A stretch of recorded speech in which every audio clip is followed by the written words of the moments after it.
Alex Gonzaga, emosyonal nang ipinasilip ang kanyang paternity shoot kasama si Mikey Morada. Naging emosyonal ang actress at vlogger na si Alex Gonzaga matapos niyang ipasilip sa publiko ang ilang larawan mula sa kanyang paternity shoot kasama ang asawang si Mikey Morada.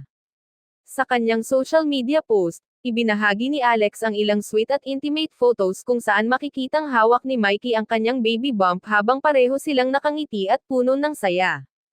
Ayon kay Alex, matagal niyang pinangarap ang sandaling ito. Hindi umano niya inaasahan na darating agad ang ganitong yugto sa kanilang buhay bilang mag-asawa. Makikita sa mga larawan ang pagiging simple ngunit elegant ng kanilang paternity shoot. Marami sa fans ang nagsabing natural at heartfelt ang bawat kuha. Hindi rin napigilan ni Alex na maging emosyonal habang ibinabahagi ang kanyang caption. Aniya, isang malaking biyaya ang pagiging ina at labis niyang ipinagpapasalamat ang pagkakataong ito. Samantala, kitang-kita rin ang pagiging supportive ni Mikey sa buong photoshoot.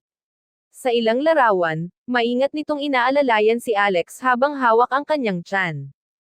Ayon kay Mikey, excited na siya sa pagdating ng kanilang unang anak.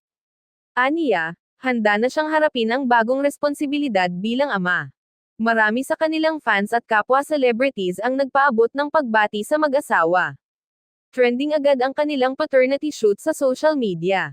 Hindi rin nagpahuli ang ate ni Alex na si Tony Gonzaga sa pagbibigay ng mensahe. Ibinahagi nito ang kanyang kasiyahan sa bagong chapter ng buhay ng kanyang kapatid. May ilang netizens ang nagsabing ramdam sa mga larawan ang pagmamahalan nina Alex at Mikey. Para sa kanila, isa itong inspirasyon sa maraming mag-asawa. Sa kabila ng kasiyahan, pinili pa rin ng mag-asawa na panatilihing pribado ang ilang detalye ng pagbubuntis bilang respeto sa kanilang pamilya. Ayon sa ilang observers, ang paternity shoot na ito ay simbolo ng bagong simula para kina Alex at Mikey bilang soon-to-be parents. Sa ngayon, patuloy ang pagbuhos ng suporta at pagbati mula sa publiko habang inaabangan ang pagdating ng unang anak nina Alex Gonzaga at Mikey Morada.